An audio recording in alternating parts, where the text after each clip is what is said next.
പിതാവിനും പുത്രനും പരിശുദ്ധ റൂഹായിക്കും സ്തുതി ആദ്യം മുതൽ എന്നേക്കും ആമീൻ.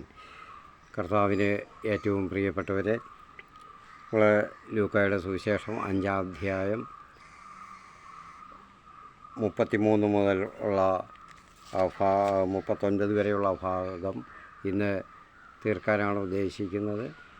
അപ്പോൾ അവിടെ കർത്താവ് ലേവിയെ വിളിച്ചു. അവിടെ വെച്ച് ലേവിയുടെ വീട്ടിൽ, അഥവാ മത്തായിയുടെ വീട്ടിൽ വെച്ച് ലൂക്ക യേശു ഫരിസേയരോടും ചുങ്കക്കാരോടുമൊക്കെ ലേവിയുടെ വീട്ടിൽ വെച്ച് നടന്ന യേശുവിൻ്റെ ബഹുമാനാർത്ഥം നടന്ന വിരുന്നിൽ, വലിയ ഒരു വിരുന്നിൽ അവർ സംബന്ധിച്ചിരുന്നു. അവരെല്ലാവരും കൂടെ ഉണ്ടായിരുന്നു. യേശുവിനെ പറ്റിയുള്ള കുറ്റങ്ങളും കുറവുകളും എന്തെങ്കിലുമൊക്കെ കണ്ടുപിടിച്ച് മനുഷ്യരെ അതിൽ നിന്നൊക്കെ മാറ്റുന്നതിന്, യേശുവിൽ നിന്ന് മാറ്റുന്നതിനുള്ള ഒരു തന്ത്രമായിരുന്നു അവരുടെ കൂടെ നടക്കുന്നത്. അപ്പോൾ അവർ അങ്ങനെ ആ വിരുന്നിൽ വെച്ച് പറയുന്നുണ്ട്, ചുങ്കക്കാരോടും ഭാവികളോടും കൂടെ ഇരുന്ന് ഭക്ഷിക്കുന്നു. അതിന് മറുപടി കർത്താവ് കൊടുത്തു. ഇനിയിപ്പോൾ കാണുന്ന അടുത്തത് ഉപവാസത്തെ പറ്റിയുള്ള തർക്കമാണ്.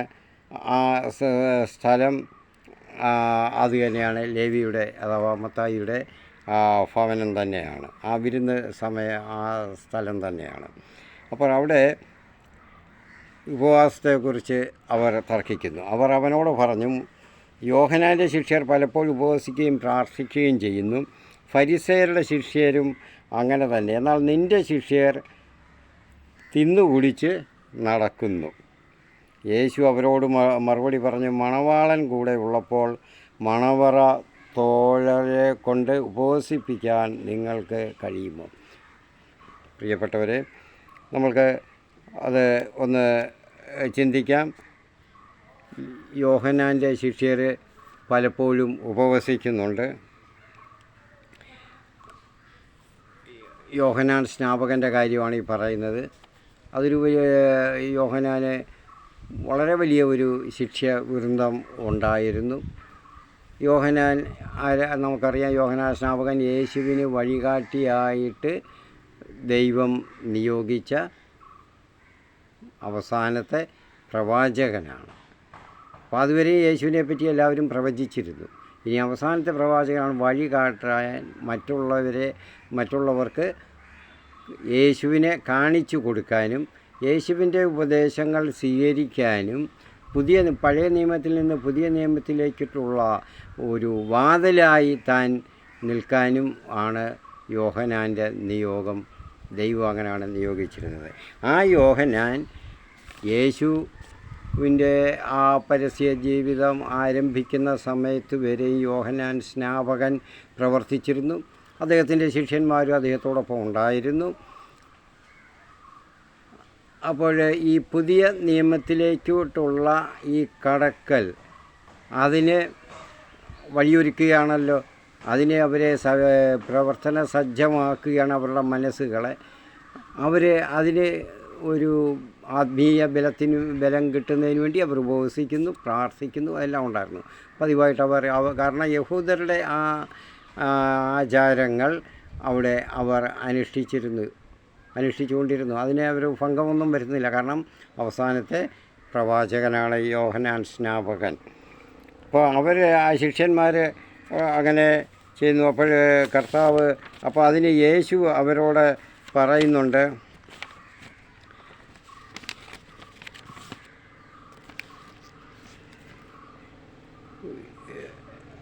മണവാളൻ കൂടെ ഉള്ളപ്പോൾ മണവറ തോഴർക്ക് ഉപവസിക്കാൻ സാധിക്കുകയില്ല. ഇവിടെ ഉപവാസമെന്ന് പറഞ്ഞാൽ എന്താണ്? ഭക്ഷണവും മറ്റ് ലൗകിക സന്തോഷങ്ങളും എല്ലാം ത്യജിച്ച് ദൈവത്തോടും സഹോദരങ്ങളോടും കൂടെ ആയിരിക്കുക. പ്രാർത്ഥനയിലും പരിത്യാഗത്തിലും അവർ സഹോദരങ്ങളോടുകൂടെ ദൈവത്തോടുകൂടെ ആയിരിക്കുക. മറ്റുള്ളവരെ സ്നേഹിക്കുകയും അവർക്ക് വേണ്ടുന്നതൊക്കെ ചെയ്യുക. സ്വയം ത്യജിക്കുക. ഭക്ഷണവും മറ്റ് സന്തോഷങ്ങളുമൊക്കെ സ്വയം ലഭിക്കാവുന്നവ ത്യജിച്ചുകൊണ്ട് അത് ദൈവത്തോടു കൂടി ആയിരിക്കുന്നതിന് വേണ്ടി പരിശ്രമിക്കുക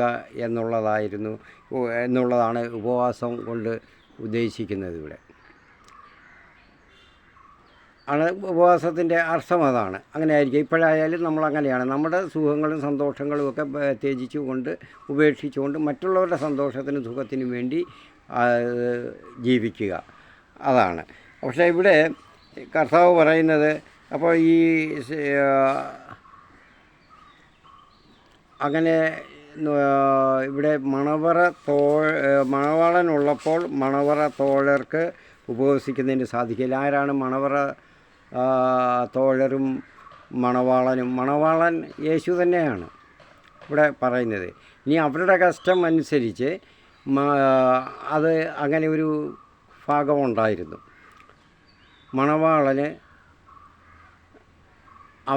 മണവാളനും കുറച്ച് സ്നേഹിതർ കാണും. അപ്പോൾ സ്നേഹിതർ എന്ന് പറയുമ്പോൾ അതിന് വ്യാഖ്യാനം അവിടെ പറയുന്നത് ഏറ്റവും ആ മണവാളനെ പറ്റിയുള്ള എല്ലാ കാര്യങ്ങളും അറിയാവുന്ന, മണവാളനെ തൻ്റെ ജീവനേക്കാളും അധികമായിട്ട് സ്നേഹിക്കുന്ന, അതുപോലെ മണവാളനും ഏറ്റവും സർവ്വകാര്യങ്ങളും ആ സ്നേഹിതരുമായിട്ട് പങ്കുവയ്ക്കുകയും അത് അവർ സ്വീകരിക്കുകയും അവരുടെ അഭിപ്രായങ്ങൾ കേൾക്കുകയും പരസ്പരം അങ്ങനെ സന്തോഷിക്കുകയും ആഹ്ലാദിക്കുകയൊക്കെ ചെയ്യാൻ കഴിയുന്നവരാണ് മണവാളനും മണവറ തോഴർ എന്ന് പറയുമ്പോൾ. അതായത് അവരുടെ സഹോദരങ്ങൾ അല്ലെങ്കിൽ സുഹൃത്തുക്കൾ, സ്നേഹിതർ എന്നൊക്കെ പറയുമ്പോൾ അവരുമായിട്ടൊക്കെ ഉള്ള ആ ബന്ധം അങ്ങനെയാണ്. അപ്പം അത് വിശുദ്ധ യോഹന്നാൻ്റെ സുവിശേഷത്തിൽ അത് പറയുന്നുണ്ട്. 3-ാം അധ്യായത്തിൽ 29-ാം വാക്യത്തിൽ പറയുന്നു, മണവാളൻ യോഹന്നാൻ സ്നാപകൻ പറയുന്നുണ്ട് തൻ്റെ ശിഷ്യരോട്, മണവാട്ടി ഉള്ളവനാണ് മണവാളൻ. മണവാളൻ്റെ സ്നേഹിതൻ മണവാളൻ്റെ സ്വരം അടുത്ത് നിന്ന് ശ്രവിക്കുകയും അതിൽ അവൻ ആഹ്ലാദിക്കുകയും ചെയ്യുന്നു. അവൻ്റെ പങ്ക് അതോടെ തീർന്നു. അത് വിവാഹ സമയത്ത് മണവാളൻ്റെ കൂടെ ആ തോഴർ ഉണ്ടായിരിക്കും. ആ മണവാട്ടിയോടും കൂടി ആ മണവറയിൽ പ്രവേശിക്കുമ്പോഴും വെളിയിൽ അവർ നിൽക്കുന്നുണ്ട്. കാരണം അവർ വർത്തമാനം പറഞ്ഞു അവരുടെ കാര്യങ്ങളൊക്കെ പറഞ്ഞുമൊക്കെ നിൽക്കുന്നുണ്ടായിരിക്കും. മണവാളൻ അകത്ത് പ്രവേശിച്ച് മണവാട്ടിയായിട്ട് സംസാരിക്കുകയും അവരുമായിട്ട് സല്ലാപങ്ങളിൽ ഏർപ്പെടുകയും ചെയ്യുമ്പോൾ ആ ശബ്ദം, മണവാളൻ്റെ ശബ്ദം, അവർ ഹൃദയങ്ങൾ ഒന്നായിട്ട് അവരുടെ വർത്തമാനത്തിൽ അവരുടെ വാക്കുകളിൽ പങ്കുവയ്ക്കുന്ന ഒരു സമയം, ആ സമയത്ത് ഈ ശബ്ദം, അതായത് മണവാളൻ്റെയും മണവാട്ടിയുടെയും ഈ സംസാര ശബ്ദം ഈ തോഴൻ, ഈ സ്നേഹിതൻ ഏറ്റവും അടുത്ത് ഉണ്ടായിരിക്കും ഇത് കേൾക്കുന്നതിനും അറിയുന്നതിനും. അപ്പോൾ അവർ തമ്മിൽ ഏറ്റവും നല്ല ലോഹ്യത്തിലും ഏറ്റവും നല്ല സന്തോഷത്തിലും ആഹ്ലാദത്തിലുമായിട്ട് പരസ്പരം അവർ ലയിച്ച് സംസാരിക്കുമ്പോൾ, അവരുടെ മനസ്സുകൾ ലയിച്ച് അങ്ങനെ സംസാരിക്കുമ്പോൾ ആ സന്തോഷം ഉള്ള വാക്കുകൾ ഈ സ്നേഹിതനടുത്ത് നിന്ന് കേൾക്കും. അപ്പോഴേ അവൻ്റെ റോൾ തീർന്നു. അവൻ മറ്റുള്ളവരോട് പറയും, വാ നമുക്ക് പോകാം, അവർ ഒന്നായി അവരുടെ സന്തോഷത്തിൽ അവർ അങ്ങനെ ആഹ്ലാദിക്കട്ടെ, നമുക്ക് നമ്മുടെ പങ്ക് തീർന്ന് നമുക്ക് പോകാം. മണവാളനും മണവാട്ടിയും അവരുടെ റോൾ മണവറയിൽ അവർ സ്നേഹ സല്ലാപങ്ങളിൽ ആയിരിക്കും. അപ്പോൾ ഇങ്ങനെയുള്ള സ്നേഹിതൻ, അതാണ് ഏറ്റവും അടുത്ത സ്നേഹിതനെ ആണ് അവിടെ സ്ഥാനമുള്ളൂ. അപ്പോൾ അങ്ങനെ ഒരു മണവറ തോഴരുടെ കാര്യം പറയുമ്പോൾ അങ്ങനെയുള്ള ഒരു ഭാഗമുണ്ട്. അപ്പോൾ അതാണ് കർത്താവ് പറയുന്നത്, മണവറ തോഴൻ കൂടെ ഉള്ളപ്പോൾ അവർക്ക് ഉപവസിക്കാനൊന്നും പറ്റത്തില്ല. ഈ ഉപവാസം എന്ന് പറഞ്ഞല്ലോ, ഫരിസേയരുടെ രീതിയിൽ ഉപവാസവും അവരുടെ വിലാപവും അവരുടെ എല്ലാം ഉപവാസവും വിലാപവും ഒക്കെ അവർ ആലപിക്കുകയും അതൊക്കെ ആചരിക്കുകയൊക്കെ ചെയ്യുന്നു. ഉപവാസം എന്ന് പറയുമ്പോൾ അവരുടെ രീതിയിലാണ്. അപ്പം മണവാളനും ഉള്ളപ്പോൾ മണവാറ തോഴർക്ക് അതിൽ പങ്കുചേരുന്ന അങ്ങനെയുള്ള ഒരു ഇത് ചടങ്ങിൽ, അനുഷ്ഠാനത്തിൽ, ആചാരത്തിൽ പങ്കുചേരാൻ പറ്റത്തില്ല. അവർ സന്തോഷിച്ച് ആഹ്ലാദിക്കുന്നുണ്ടെന്നതാണ്. അതാണ് ഇവിടെ പറയുന്നത് യേശു. അപ്പം ഇത് മണവാളനായ ക്രിസ്തു യേശു കൂടെ ഉണ്ട്. അപ്പോൾ ശിഷ്യരെന്ത് ചെയ്യണം? തൻ്റെ സ്നേഹിതരാകുന്ന ശിഷ്യർ അവനോടൊത്ത് സന്തോഷിച്ച് ഉല്ലസിച്ച് ആഹ്ലാദിച്ച് ആ സമയങ്ങൾ ചെലവഴിക്കണം. അതായത് ക്രിസ്ത്യാനി എന്നല്ല, പുതിയ നിയമത്തിലേക്കുള്ള കാൽവയ്പ്പാണ്. ഞാൻ പറഞ്ഞല്ലോ, യേശുവിൻ്റെ ആ പ്രവർത്തന പാരസ്യ ജീവിതാരംഭം. പുതിയ നിയമം അവിടെ നിന്ന് തുടങ്ങുകയാണ്. പഴയതിൻ്റെ ആ തുടർച്ചയായിട്ട് ഇങ്ങോട്ട് വരികയാണ്. അപ്പോൾ അത് പഴയത് മാറ്റിക്കളയുകയല്ല ഇവിടെ കർത്താവ് ചെയ്യുന്നത്. ഇവിടെ മത്തായി 5:17 പറയുന്നുണ്ട്, ഞാൻ പ്രവാചകന്മാരെയോ നിയമങ്ങളെയോ മാറ്റാനല്ല, അത് പൂർത്തിയാക്കാനാണ് വന്നത്. അപ്പോൾ അത് പൂർത്തിയാക്കുക എന്ന് പറയുന്നത് ക്രിസ്തുവിലൂടെയാണ്. ക്രിസ്തുവിലൂടെയാണ് അത് സംഭവിക്കുന്നത്. യേശു ക്രിസ്തുവാണ് യഥാർത്ഥത്തിൽ. അത് മറ്റുള്ളവർക്ക് മനസ്സിലാകുന്നില്ല. അന്നത്തെ ആ യഹൂദ പ്രമാണിമാർക്ക്, അവർക്കാർക്കും നേതൃത്വത്തിനൊന്നും അവർക്ക് അത് മനസ്സിലാകുന്നില്ല. അപ്പോൾ മണവാളൻ ഇങ്ങനെ വരുമ്പോൾ ഈ സമയം ഉപവസിച്ച് ദുഃഖിക്കാനുള്ളതല്ല, സന്തോഷിച്ച് ആഹ്ലാദിക്കാനാണ്. കാരണം മണവാളൻ കൂടെയുണ്ട്. ദൈവരാജ്യം ക്രിസ്തു ഉള്ളപ്പോൾ ദൈവരാജ്യം സമാഗതമായതിനെ പറ്റി അവർ ആഹ്ലാദിച്ചും ഭക്ഷിച്ചും പാനം ചെയ്തും സന്തോഷിച്ചും ആ സമയം അവർ ചിലവഴിക്കണം. ഏതാ? ക്രിസ്തു വരുന്നത് ദൈവരാജ്യത്തിൻ്റെ അടയാളമാണ്. ദൈവരാജ്യത്തിൻ്റെ ആരംഭമാണ് ഇത്, യേശുവിൻ്റെ ഈ രംഗപ്രവേശം. അപ്പോൾ ദൈവരാജ്യത്തിൻ്റെ ആ പ്രവേശനത്തിൽ, ദൈവരാജ്യം സമാഗതമായതിൽ സന്തോഷിച്ച് ആഹ്ലാദിക്കുകയാണ് ചെയ്യുന്നത്. അതാണ് ഇവിടെ കർത്താവ് പറയുന്നത്. അവർക്കതുകൊണ്ട് ഉപവസിക്കേണ്ടുന്ന കാര്യമില്ല ശിഷ്യർക്ക്. പക്ഷേ യോഹന്നാൻ്റെ ശിഷ്യർ അങ്ങനെയല്ലായിരുന്നു.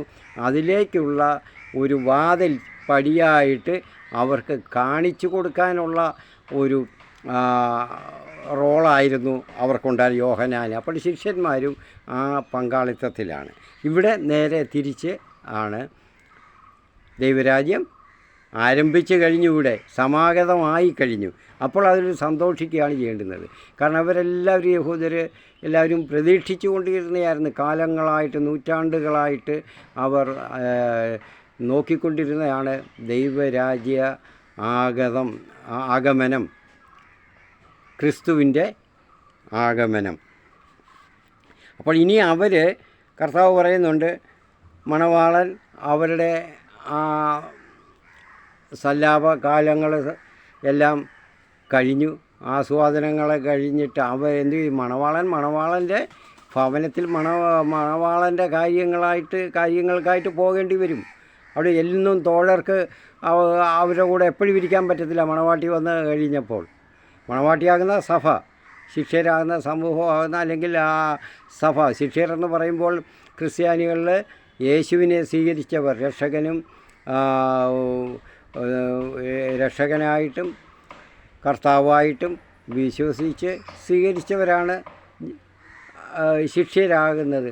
അവർ ശിഷ്യരാണ് കർത്താവിൻ്റെ, യേശുവിൻ്റെ. അപ്പോൾ അങ്ങനെ ഉള്ളപ്പോൾ അവർക്ക് മണവാളൻ്റെ ഭവന കാര്യങ്ങൾക്കായിട്ട് പോകുമ്പോൾ ഇവർ ഒറ്റപ്പെടും, മണവാളൻ കൂടെ കാണത്തില്ല. അപ്പോഴും മണവാളനെ ഓർക്കുകയും അവർ ഉപവസിക്കുകയും ചെയ്യും. കാരണം മണവാളൻ്റെ ആഗമനം ഇനി ഉണ്ടാകുന്നിടം വരെ ഇതൊക്കെ മനസ്സിലാക്കണം. അതായത് ക്രിസ്തുവിൻ്റെ രണ്ടാം ആഗമനം ഉണ്ടാകുന്നത് വരെയാണ് അവരുടെ അപ്പോഴാണ് പിന്നെ വീണ്ടുമുള്ള അതിരറ്റ സന്തോഷം വരുന്നത്. അതുവരെ അപ്പോൾ അതിൻ്റെ സമയങ്ങളിൽ അവർ ഉപവസിക്കും, അവർ വിലപിക്കും, ആ ദുഃഖാചരണങ്ങളൊക്കെ നടത്തും മണവാളൻ അകറ്റപ്പെട്ട ഇതിനെപ്പറ്റി ഓർത്ത്. ആ സമയത്ത് അവർ ഉപവസിച്ചു കൊള്ളും എന്നാണ് കർത്താവ് നമ്മോട് പറഞ്ഞത്. അപ്പോൾ ആർക്കും മണവാളനുള്ളപ്പോൾ ഉപവസിപ്പിക്കാൻ, ശിഷ്യരെ കൊണ്ട് ഉപവസിപ്പിക്കാൻ കഴിയില്ല. അവൻ അവരോടൊരു ഉപമയും പറഞ്ഞു. ആരും പുതിയ വസ്ത്രത്തിൽ നിന്ന് കഷണം കീറിയെടുത്ത് പഴയ വസ്ത്രത്തോട് ചേർക്കാറില്ല. പ്രിയപ്പെട്ടവരെ, ഇവിടെ പഴയ ഇത് ഈ പറഞ്ഞത് തന്നെയാണ് പറയുന്നത്. അപ്പോൾ ഇത് ഈ ഒരു പുതുയുഗമാണ് യേശുവിലൂടെ ഇവിടെ വരുന്നത്. പഴയ യുഗം കഴിഞ്ഞ പറഞ്ഞല്ലോ, സ്നാപകനോടുകൂടി പഴയ യുഗം കഴിയുകയാണ്. സ്നാപകൻ്റെ അവസാനത്തോടു കൂടി യേശു രംഗപ്രവേശം ചെയ്യുമ്പോഴത്തേക്ക് ആ അവസാനത്തെ പ്രവാചകനായ സ്നാപക യോഹന്നാൻ്റെ റോള് കഴിയുകയാണ്. യേശുവിനെ മറ്റുള്ളവർക്ക് കാണിച്ചു കൊടുക്കുകയാണ്. അങ്ങനെ കാണിച്ചു കൊടുത്തുകൊണ്ട് മാറുകയാണ്. അപ്പോൾ ഇവിടെ അങ്ങനെ ദൈവരാജ്യം സമാഗതമായതിൻ്റെ ആ സന്തോഷത്തിൽ, അതായത് പഴയത് മാറി പുതിയതിലേട്ടുള്ള ആ പ്രവേശനത്തിൻ്റെ ആ സന്തോഷം, ആ തിളക്കമാർന്ന ആ സമയങ്ങൾ,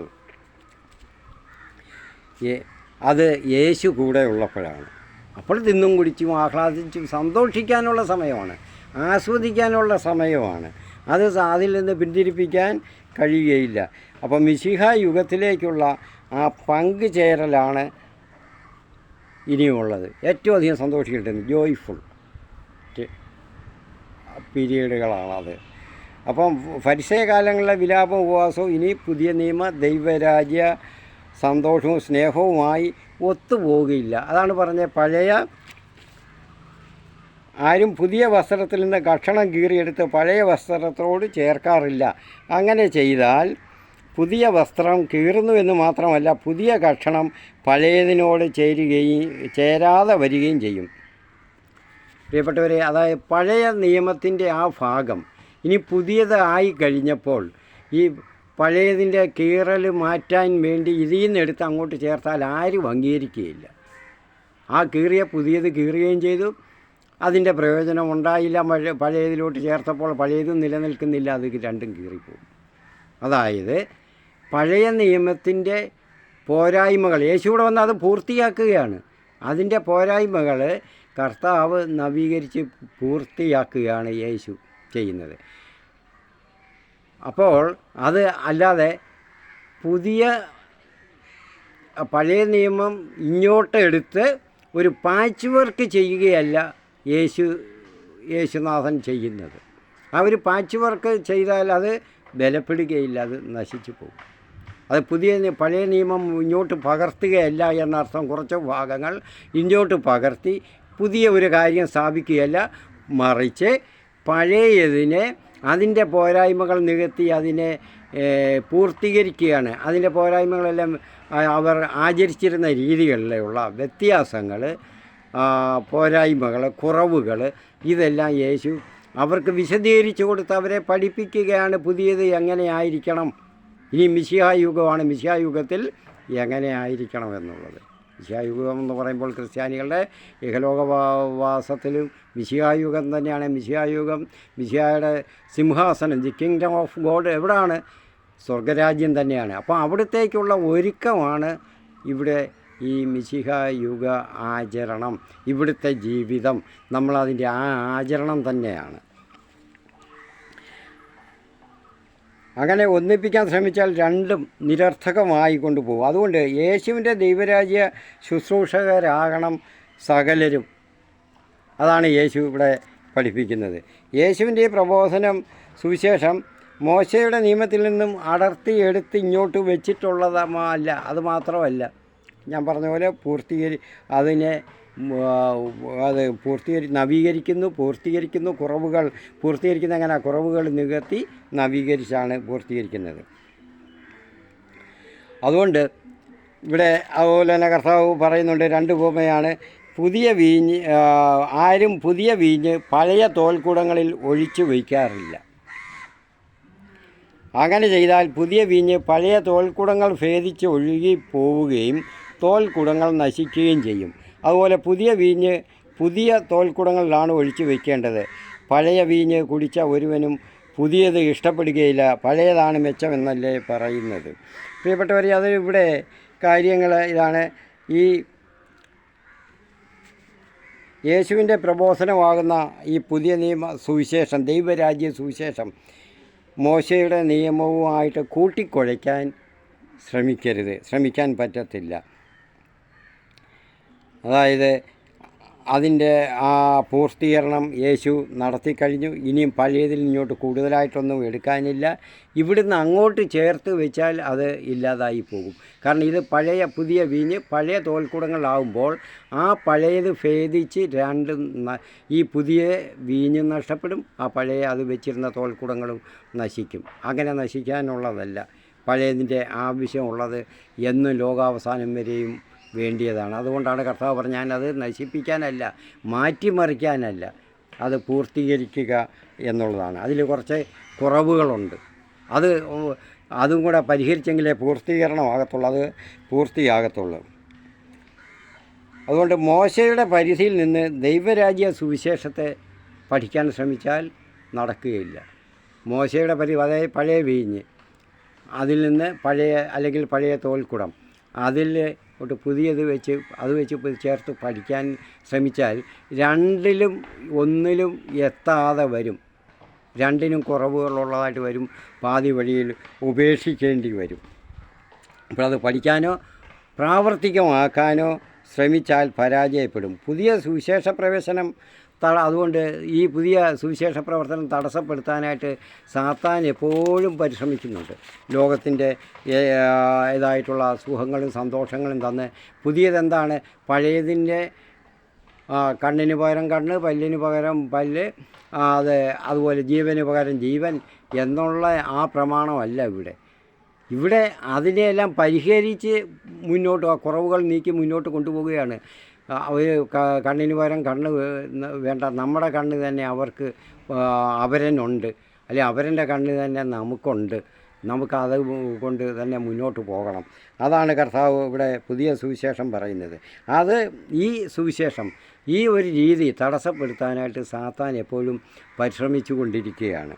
അപ്പോൾ അങ്ങനെ പരിശ്രമിക്കും അപ്പോൾ അതിനെ പുതിയ നിയമ ശിഷ്യർ, കർത്താവിൻ്റെ ശിഷ്യർ അല്ലെങ്കിൽ മണവറ തോഴർ ആകുന്ന പുതിയ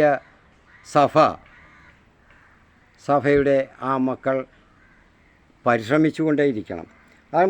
അത് എന്താണ് അങ്ങനെയുള്ള പരിശ്രമം വരുന്നത്? അത് ഇവിടെ പറയുന്നുണ്ട്. ഈ മത്തായിയുടെ സുവിശേഷം 21-ാം അധ്യായം 18-ാം വാക്യത്തിൽ അത്തിവൃക്ഷത്തെ ശപിച്ച കാര്യം കർത്താവ് പറയുന്നുണ്ട്. ഏതാണ് അത്തിവൃക്ഷം? അത് സഭ തന്നെയാണ്. ഈ പുതിയ നിയമ സഭ, ക്രിസ്തുവിൻ്റെ കൂട്ടായ്മ, ആ കൂട്ടാളികൾ, ആ ശിഷ്യരാകുന്ന നമ്മൾ സഭ തന്നെയാണ്. അത് ഫലം പുറപ്പെടുവിക്കണം. ഫലം പുറപ്പെടുവിച്ചില്ലെങ്കിൽ, അതാണ് പുതിയ നിയമം. പഴയതിൽ അങ്ങനെയല്ലായിരുന്നു. തൻ്റെ ശക്തി കൊണ്ട് തനിക്ക് വേണ്ടി മാത്രം സാധിക്കുന്ന ദൈവത്തോടെ അടുക്കാനുള്ള മാർഗങ്ങൾ, തന്ത്രങ്ങൾ, കാര്യങ്ങളൊക്കെ ആയിരുന്നു. അത് മതിയായിരുന്നു. ഇവിടെ അങ്ങനെയല്ല.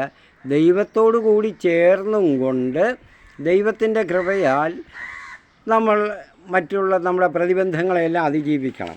അപ്പോൾ ഇവിടെ മത്തായിയുടെ 21-ാം അധ്യായത്തിൽ 18-ാം വാക്യത്തിൽ ആ അത്തിവൃക്ഷത്തിൻ്റെ കാര്യം പറയുന്നത്, ദൈവരാജ്യം സ്വീകരിച്ചവർ എന്തു ചെയ്യണം? അതായത് മാമോദീസ സ്വീകരിച്ചവർ, ക്രിസ്തുവിൻ്റെ ശിഷ്യരായവർ ഫലം പുറപ്പെടുവിക്കണം. ഫലം പുറപ്പെടുവിക്കാത്ത ക്രിസ്ത്യാനിക്ക് ചുരുക്കത്തിൽ ദൈവരാജ്യത്തിന് അവകാശമില്ല. അങ്ങനെ ദൈവരാജ്യ അവകാശി എന്ന് പറയാൻ സാധിക്കുകയില്ല. അവൻ ക്രിസ്ത്യാനി അല്ല എന്നർത്ഥം. അപ്പോൾ അങ്ങനെയുള്ള അതാണ് അത്തിവൃക്ഷത്തെ ഫലമില്ലാത്തതുകൊണ്ട് കർത്താവ് അതിനെ ശപിച്ചത്. അപ്പോൾ ഇതിൻ്റെ ഇടയ്ക്ക് കർത്താവ് പറയുന്നത് മറ്റുള്ള തോട്ടങ്ങൾ, മറ്റുള്ള വൃക്ഷങ്ങളെയൊക്കെ പോലെ തന്നെ അതവിടെ നിന്നിരുന്നു. എങ്കിലും അതുകൊണ്ട് പ്രയോജനമില്ല, ഫലമില്ല. അതിനെ നശിപ്പിച്ച് കളയുക. എന്തിനാ പ്രയോജനമില്ലാത്ത പാഴായിട്ട് അവിടെ നിന്ന് സമൂഹത്തെ ദുഷിപ്പിക്കുന്നത്? അതുകൊണ്ട് അങ്ങനെയുള്ളവരെ ഇല്ലായ്മ ചെയ്യുക എന്നുള്ളതല്ല, പകരം അവനിലുള്ള ആ ദുഷ്ടത, തിരസ്കരണ ബുദ്ധി ഇല്ലാതാകണം. അതിന് ഓരോരുത്തർക്കും കടമയുണ്ടല്ലോ. അത് അവൻ്റെ കാര്യം എന്ന് പറഞ്ഞ് മാറാനുള്ളതല്ല ക്രിസ്ത്യാനിയുടെ യഥാർത്ഥ ശിഷ്യരുടെ മാർഗം അതല്ല, അവൻ്റെ കടമ അതല്ല. അവൻ ക്രിസ്തു പറഞ്ഞ മാർഗങ്ങൾ അവൻ ചെയ്തുകൊണ്ട് ഇരിക്കണം, ഫലമുണ്ടാകണം. അവൻ ക്രിസ്തു രാജ്യ ദൈവരാജ്യ പ്രഘോഷകനായിട്ട് ഓരോ ക്രിസ്ത്യാനിയും മാറണം. അതാണ് ഫലം പുറപ്പെടുവിക്കുന്നത് ക്രിസ്തുവിൻ്റെ ബോധനങ്ങളനുസരിച്ച്. തനിക്ക് അതായത് നിന്നോട് എന്ത് മറ്റുള്ളവർ എന്ത് ചെയ്യണം, എങ്ങനെ പ്രവർത്തിക്കണം എന്ന് നീ ആഗ്രഹിക്കുന്നുവോ അത് മറ്റുള്ളവരോട് നീ ചെയ്യുക, അത് നിവർത്തിക്കുക. അതാണ് പഴയ നിയമത്തിലെ പ്രവാചകരുടെയും പഴയ നിയമ പ്രബോധനങ്ങളുടെയും എല്ലാം പൂർത്തീകരണം കർത്താവ് പറഞ്ഞത് ഇവിടെ അതാണ്. അതിനു മുൻപ് അങ്ങനെ അല്ലായിരുന്നു. അങ്ങനെ വേണ്ടാത്തവനെ തള്ളിക്കളയുക എന്നുള്ളതായിരുന്നു. അവനെ അവൻ്റെ പാട്ടിന് വിട്ടേക്കുക, അവൻ എവിടെയെങ്കിലും നശിച്ചോട്ടെ എന്നുള്ളതായിരുന്നു. ഇവിടെ അങ്ങനെ നശിക്കാൻ പാടില്ല. യേശുവിൻ്റെ ദൈവരാജ്യം സമാഗതമായപ്പോൾ ആരും നശിക്കാൻ പാടില്ല. എല്ലാവരും ദൈവരാജ്യത്തിലെ അംഗങ്ങളാകണം, ദൈവത്തിൻ്റെ മക്കളാകണം എന്നുള്ളതാണ്. പ്രിയപ്പെട്ടവരെ, ഇവിടെ നമ്മൾ ഈ പറഞ്ഞത് വിലപ്പെട്ട കാര്യമാണ്. പഴയതും പുതിയതും കൂടെ ചേർത്ത് വെച്ച് രണ്ടും കൂടെ താരതമ്യം ചെയ്ത് പഠിക്കുന്ന കൂട്ടർ ഇന്നുമുണ്ട്. എന്നിട്ട് അതല്ല ഇത്, അതുകൊണ്ട് ഇത് ശരിയല്ല എന്ന്, അത് സാത്താൻ്റെ പ്രബോധനമാണ്, സാത്താൻ്റെ പ്രേരണയാണ് എന്ന് മനസ്സിലാക്കണം. അപ്പോൾ ഒന്നിൻ്റെ പഴയതിൻ്റെ തുടർച്ചയാണ്. പക്ഷേ അതിലെ കുറവുകൾ നികത്തി പൂർത്തീകരിച്ച ഒരു നിയോഗങ്ങളാണ് ഈ പുതിയ നിയമത്തിൽ ദൈവരാജ്യ സുവിശേഷത്തിൽ നടക്കുന്നത്. നമുക്ക് വൈൻഡപ്പ് ചെയ്യാം. സമയം കൂടുതൽ വിശദീകരണത്തിന് അനുവദിക്കുന്നില്ല. അതുകൊണ്ട് ഓരോരുത്തരും ഈ കേട്ടത് ഇങ്ങനെയുള്ള വ്യാഖ്യാനങ്ങളും കാര്യങ്ങളും എല്ലാം മറ്റുള്ളവരും മനസ്സിലാക്കണം. ഇതിനെപ്പറ്റി മനസ്സിലാക്കാത്തവർ ധാരാളം പേരുണ്ട്. ഒരിക്കൽ ഈ അടുത്ത കഴിഞ്ഞ ആഴ്ചയിലും അങ്ങനെയാണ് ഞാനൊരു മുസ്ലിം സഹോദരൻ്റെ ഒരു കമൻറ്റ് കണ്ട്. എൻ്റെ സുവിശേഷത്തിൽ അല്ല, എൻ്റെ പഠനത്തിലുള്ളതല്ല, വേറെ ഒരു കാര്യത്തിൽ ആണ് കണ്ടത്. യേശു ഒരിക്കലും ആരെയും തൻ്റെ കൂടെ നടക്കാണ്ട് മരണശം അങ്ങ് മരിച്ചു പോയി. യേശു അതോടെ തീർന്നു. പിന്നെ ഒന്നും ചെയ്യാൻ യേശു പറഞ്ഞിട്ടില്ല എന്ന് പറഞ്ഞാൽ ബൈബിളും വായിച്ചിട്ടില്ല, അവരുടെ ഖുറാനും വായിച്ചിട്ടില്ല. ആ മനുഷ്യൻ ബൈബിൾ വായിച്ചിട്ടില്ല എന്നുള്ളത് പോട്ടെ, ഖുറാൻ പോലും വായിച്ചിട്ടില്ല. യേശു അങ്ങനെ ദൈവത്തിൽ നിന്ന് വന്നതല്ല. ഒന്നാമത് അയാൾ പറയുന്ന കാരണം ദൈവം അങ്ങനെയുള്ളതിന് തെളിവ് അങ്ങനെ ഉണ്ടെങ്കിൽ ദൈവം സകലവർക്കും വെളിപ്പെടുത്തി കൊടുക്കും എന്നൊക്കെയാണ്. അപ്പോൾ ഇതൊക്കെ ഇങ്ങനെയൊക്കെയുള്ള ഫോഷ്ക്ക് പറഞ്ഞുകൊണ്ട് ജീവിക്കുന്നവരും വിമർശിക്കുന്നവരും ഒക്കെ ഉള്ള ഈ കാലത്ത് നിങ്ങൾ ചെയ്യേണ്ടത് തീർച്ചയായിട്ടും ഈ എൻ്റെ ഈ വീഡിയോകളും പഠനങ്ങളും നിങ്ങൾ മറ്റുള്ളവർക്ക് ഷെയർ ചെയ്ത് കൊടുക്കണം. ഏത് മതത്തിൽപ്പെട്ടവരോ ആകട്ടെ, അവർക്ക് ഷെയർ ചെയ്ത് കൊടുക്കുക. ധാരാളം അവർ നല്ലപോലെ പഠിക്കട്ടെ, കേൾക്കട്ടെ. ഇനി പഠിച്ചോ കേട്ടോ ഇല്ലയോ എന്നുള്ളതല്ല, നമ്മുടെ കടമ നമ്മൾ ഇത് പ്രഘോഷിക്കുക എന്നുള്ളതാണ്. ഞാൻ പറഞ്ഞല്ലോ, അപ്പോൾ ആദ്യവൃക്ഷത്തിൻ്റെ മത്തായി 21-ാം അധ്യായത്തിൽ 18-ാം വാക്യത്തിൽ ഞാൻ പറഞ്ഞത് അത് നമ്മൾ അതുകൊണ്ടത് നമ്മൾ പോകേണ്ടുന്ന മരമല്ല, നമ്മൾ ഫലം പുറപ്പെടുവിക്കേണ്ടുന്നവരാണ്. അതെല്ലാവർക്കും എത്തിച്ചു കൊടുക്കണം. എൻ്റെ channel the real way official Bible study Thomas Meenathethil എന്ന എല്ലാവർക്കും അത് കൊടുത്ത് അത് സെർച്ച് ചെയ്ത് കണ്ടുപിടിച്ച് അത് സബ്സ്ക്രൈബ് ചെയ്ത് ഈ ചാനൽ ലൈക്ക് ചെയ്യണം. ഈ വീഡിയോകളെല്ലാം ലൈക്ക് ചെയ്യണം. ഇതെല്ലാം ലൈക്ക് ചെയ്ത് നിങ്ങൾ കാണണം, മുഴുവനായിട്ട് കാണണം. മറ്റുള്ളവരെ കാണാൻ പ്രേരിപ്പിക്കുകയും ചെയ്യണം എന്ന് ഞാൻ അപേക്ഷിക്കുകയാണ്. കാരണം ഇത് നമ്മുടെ എല്ലാവരുടെയും കടമയാണ്. സുവിശേഷ പ്രഘോഷണം എല്ലാവരിലും എത്തിക്കുക എന്നുള്ളത്, ദൈവരാജ്യം എല്ലാവരിലും എത്തിക്കുക എന്നുള്ളത്. ആമീൻ. പിതാവിനും പുത്രനും പരിശുദ്ധ റൂഹായ്ക്കും സ്തുതി. ദൈവനാമത്തിന് മഹത്വമുണ്ട്.